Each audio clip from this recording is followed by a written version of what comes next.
All right, so it's personal testimony time. Personal testimony time. Everybody got a story, and I'm going to share a little bit of my story so that people can know how good God is in my life and why my journey with God is very important. So I'm going to give y'all just one of the testimonies in my life that is surreal. You know, it's crazy. I don't know if any of you out there have ever been in a shootout, period, let alone a shootout with the police.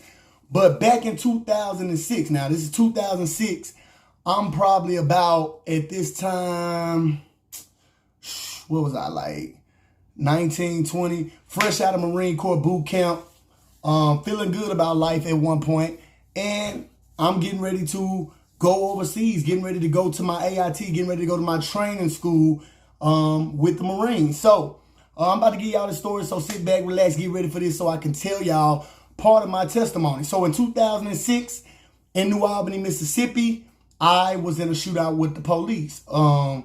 Actually, you really can't call it a shootout because it was only one shot fired from our side. So you can't really call that a total shootout. Now, it was 70-some shots shot from the police officer side, but it was only one shot fired from our side. But we'll get to that in a minute. So, like I told y'all, I'm fresh off coming out of Marine Corps boot camp at the time, coming home. You know, when you go through Marine Corps boot camp, I don't know if y'all noticed, but they give you 10 days to come home, kiss your mama, kiss your kids, kiss whatever you got going on at the house. You get to come home for 10 days. Now, you done spent 3 months in Marine Corps boot camp, and you get to come home for 10 days before you get ready to go to your training school. So I'm getting ready to come home. I ain't going to keep a lot of names in these stories, you know, to protect the identity of some of the people that was involved. So what happened was, just coming home, I wanted to see my cousin from Memphis, because y'all know I'm originally from Memphis. I hadn't seen my cousin in a long time, so I called my cousin up. When I called my cousin up and let him know, hey, listen, I'm back in town. I only got 10 days. I would like to see you. Well, he woo talking about his situation, what he got going on. He rapping at the time, getting ready to, you know, get ready to release a mixtape. But in his situation, he had just lost about $10,000 from a janky promoter. And he said what he had to do to try to go do some gangster stuff. You know, he from Memphis and we from Memphis. So he was doing some stuff to try to recoup his money, but he had took a big loss, about 10 grand. So long story short, I'm still in the mindset of North Memphis, to be honest. I ain't gonna lie to y'all. I can't really give y'all all the details of that. But I told him to come down here. We was going to get ready to do some things that we wasn't supposed to be doing. This is how good God is, y'all, man. I'm just trying to tell y'all my testimony and how quick one mistake can change your life. So I'm calling my cuz. I say, listen, cuz, I'm getting ready to go. Now, I really didn't need to be involved in nothing because I'm getting ready to do something that could possibly change my life for the better. But because I was young, dumb, and stupid at the time, I say, cuz, come down here. We'll hit a lick. Now, if y'all don't know what hitting a lick is, then call your cousins up, call some of your friends up and figure out what that is. We was getting ready to hit a lick in the wrong town, because in New Albany, Mississippi, can't nothing go down without, you know, if y'all know New Albany police, especially around this time, people don't play with the New Albany police. They'll lock you up for blinking too many times. So, cuz say, hey, listen, I'm going to load up the car. I'm going to bring one of our cousin's boyfriends with us, and we're going to come down here and hit this little situation. So he gets in the car, head down here from Memphis. Now, I should have saw the little ominous signs that stuff wasn't right when I first ran into my cousin, because his eyes was very glossy. I've never seen his eyes like this. I know my cousin to smoke marijuana, but I don't know what he was on this night, but it was just a different look in his eye. Because usually when I greet my cousin, now this is my A1 day one cousin. We done fought together in North Memphis. Matter of fact, he done stood up for me plenty of time, you know what I'm saying, against guys in North Memphis. We done ran together since we were young. So this is my A1 day one. Every time we greet each other, whether we don't like each other, whether we done been arguing or whatever, this is my cousin, you know what I'm saying, 1 year older than me, like a brother. So we would just, it's boom, boom, boom, whatever when we first greet each other. But this time it was different. It was just like this look in his eyes like he on a mission. You understand what I'm saying? So we do our little greetings or whatever. He come in my dad's house and all that stuff like that. But we about to hit the streets because we finna go hit a lick. So we get in the car. My cousin's in the driver's seat. The guy that used to go with my cousin's in the passenger seat. I'm in the back seat, right behind the driver's seat. All right. So we're getting ready to drive around New Albany to hit this so-called lick. All right. So the whole time we riding, right, I'm noticing police is unusually deep, unusually in a heavy rotation and circulation around the city. So This was even a higher level than usual because New Albany police is deep around New Albany. So I'm saying, cuz, man, we might need to chill out because I'm seeing a lot of police just in heavy rotation around here because being that who he was, because my cuz was straight up gangster to the core, he want to go through with the mission. He don't care nothing about no police. He's saying, look, we finna hit this lick, hit the slab, get back to Memphis. That's his thing. Once you go through with some of my cousin, you got to go all the way through. And I knew that. So really, I'm in the back seat like, oh my God, I'm kind of getting nervous because I done lived in New Albany for a few years now and I kind of understand the scene. So we riding around the little neighborhood where we planning on hitting this lick, right? So all of a sudden, we come to an intersection where really the car across from us had the right of way to go because we was getting ready to make a left turn, but they were on the opposite side where they was trying to make a right turn. So if you know anything about driving, they had the right of way by them being on the opposite side to go right, and we're waiting on them to go. But this car, for some reason, would not make that turn. Just would not make the turn. Now, we're sitting there with our blinker light waiting to make a turn, but the car wouldn't make a turn. But all of a sudden, my cousin like, okay, forget this. I'm turning. They don't want to move. I'm turning. But unbeknownst to us, it was an unmarked police car. So as soon as we whip in front of the police car, we whip in front of the police car. We didn't know it was. It was one of them old Marquis or whatever like that. Blue light, bam. So when we get pulled over, it was the weirdest situation because my cousin looked back and asked me a question that at the time I didn't realize was weird at first.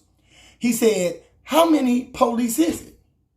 I looked back, stupid, because whoever asked that, how many police is in the car? So I looked back and I said, oh, I think 2 of them getting out. And then by the time I looked up and realized what the question was, and I said, no, one getting out. All I know is my cousin let the window down and said, how you doing, officer? Pow! All I heard was a shot. When I heard the shot, the officer that was approaching from the side of the vehicle to get over to the driver's side to talk to my cousin, the officer was about at my window, hadn't even made it to the driver's side window to talk to my cousin. So when he got to the driver's side window, he was by the passenger side window when my cousin leaned out the window and said, how you doing, officer? Bow! I'm flabbergasted. So when this happened, I actually seen in slow motion the officer reaching for his weapon, drawing his pistol, aiming it. It was a slow motion movie type jump. When I seen the officer doing this, next thing you know, pow, shots fired from the officer side as he's going down. Glass shatter. I hit the bottom of the deck. I'm getting as low down in a seat with my 6'4" frame as I can. Bullet grazed across the back of my cab. Bullet grazed across the back of my neck. Next thing I know, my cousin trying to get up out of there. Boom, boom, boom. I hear gears shifting. Gravel, everything. He's shooting up out of there. My head is down. I don't want to take a chance of getting hit by any stray bullets. Now, I'm thinking he finna make a run for that. I know my cousin, but my head is down. All of a sudden, I heard, boom, a big crash. So obviously, he done ran into something. After the crash, I hear, all I'm hearing is gunshots like the 4th of July. So my head is down. When all the smoke clears, next thing I know, officers say, get your hands up, get your hands up, get your hands up. Passenger side buddy wants to just jump out the car. Now that's stupid as crap. Y'all know, listen, we black. You don't just jump out no car on no officer. He just jumps out the car. I say, look, I'm not moving till somebody come get me. You gonna have to come get me out the car. My hands is up.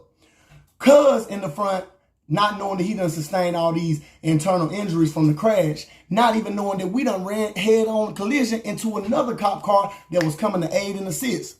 So that was the collision that we heard. So now they're getting us all up out the car, getting us on the ground. And y'all, look, this 2006. This not even today where we've been facing all these deaths of black men for no reason, let alone somebody done shot an officer, a man down. It's an officer down. So my cousin, he can't get out the car. They done got me out the car on the ground in handcuffs. They done put the passenger in restraints right next to me on the ground. My cousin's still in the car. So as I'm on the ground, y'all want to talk about the scariest moment of my life. One of the scariest moments of my life. I'm on the ground in handcuffs with guns in my face. This was uncalled for, because let me tell you something. I was in the Marines, and when you have your target subdued, there is no reason to have guns on them. You have us subdued. That's first of all. But these police not only had their gun in my face, I'm talking about guns everywhere in my face, and I'm on the ground with the handcuffs. They shaking with the guns. Shaking. Shut up, shut up. I'm not saying a word, but they shut up, shut up, shut up, shut up. Okay? By the time they got my cousin out, threw him on the ground, bam. Cousin say, don't say nothing. They tell him, shut up, shut up. My cousin reaching over me, telling me, tell my daughter I love her. So I'm like, why are you saying all this? You know what I'm saying? I'm whispering. Why are you saying all this? What's going on? What's going on, cuz? Just tell my daughter it's my fault, I did this or whatever. So I'm like, man, is my cuz finna die? I don't even see the bleeding going on. I just see him, bam, on the ground with the handcuffs. We all face down on the ground with the handcuffs. But he whispering to me, say nothing, say nothing, say less. I got this or whatever. Tell my daughter I love her. So they get us to the police interrogation room. If you want that side of the story, you're going to have to leave a comment, like, or share or something. Get some followers on the page or whatever. I give y'all the side of the talk. Ever since when we got in the interrogation room, if you want that side of the story, I'll give you that side of the story. Long story short, I'm in the jail. Father's a well-known person around in this town, this small town of New Albany. I'm thinking, I ain't never going to see the light of day again.